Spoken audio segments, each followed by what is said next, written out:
little pigs. Their mother could not keep them, so she sent them out to seek their fortunes. The first little pig met a man who had a bundle of straw. "Will you give me some straw?" asked the pig.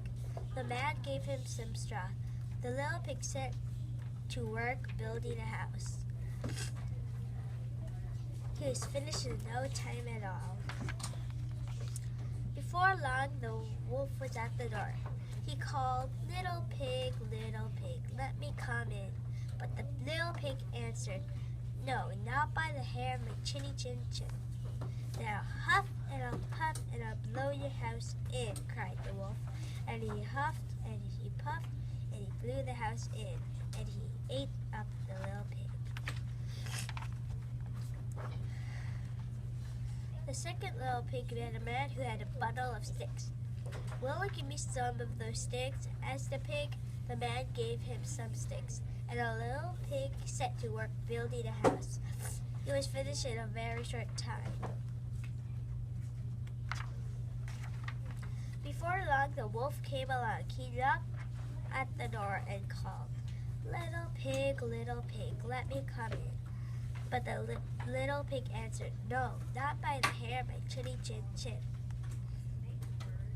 "Then I huff and I'll puff and I'll blow your house in," cried the wolf. And he huffed and he puffed and he huffed and he puffed and he blew the house in and ate up the second little pig. The third little pig met a man who had a load of bricks.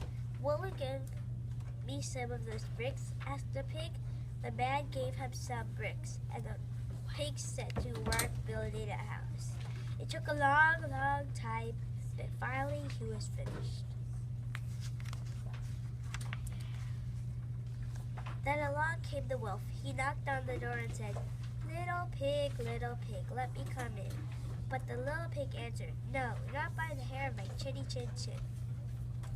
"Then I'll huff and I'll puff and I'll blow your house in," cried the wolf. So he huffed and he puffed and he huffed and he puffed and he huffed and he puffed some more, but he could not blow the house in.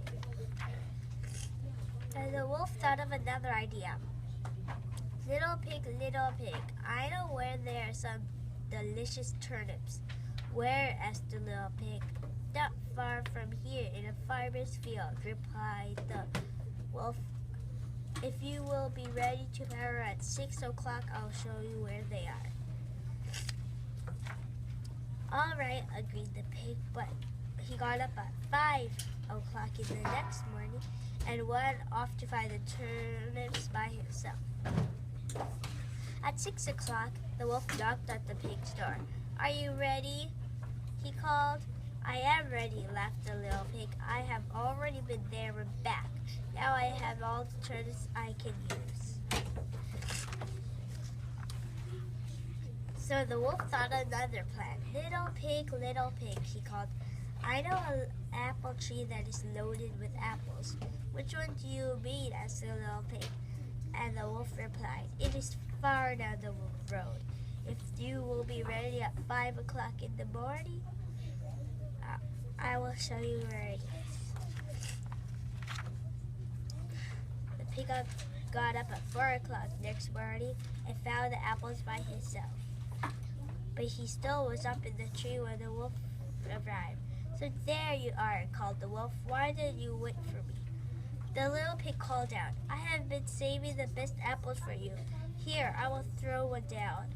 But he threw it so far that the wolf had to chase after it. And the little pig jumped down from the apple tree and ran all the way home with a sack full of apples. The next morning, the wolf knocks on the little pig's door. Little pig, he called, "Is there a fair in the town? Would you care to go there with me?" And the pig replied, "Yes, of course. What time will you be ready?" "At 3 o'clock in the afternoon," said the wolf. "I will be ready for you," replied the pig. And as soon the wolf had gone home, the little pair gone down to the fair himself. He bought butter churn and was on his way home when he saw the wolf coming. So he climbed into a butter churn and rolled down the hill toward the wolf. This frightened the wolf so much that he ran all the way home. The next day, the wolf knocked on the little pig's door. Yesterday, when I was walking to the fair, the great thing came rolling and rumbling and tumbling down at me. It frightened me quite out of my wits. The little pig laughed. Then you were frightened by me, you see. I went to the fair and bought a butter churn. And when I saw you coming, I climbed into the churn and rolled down the hill. This made the wolf so angry that he said he would come down the chimney and eat the pig. And he got a ladder and climbed up the roof. Meanwhile, the little pig built a fire in the fireplace. He hung a huge pot of water over the fire. Before long, the pot water was boiling and bubbling. The wolf came down the chimney and fell right into the pot. He saw the little pig and put the cover on it and made a delicious stew, which he had for supper that very night. And of course, he lived happily ever after.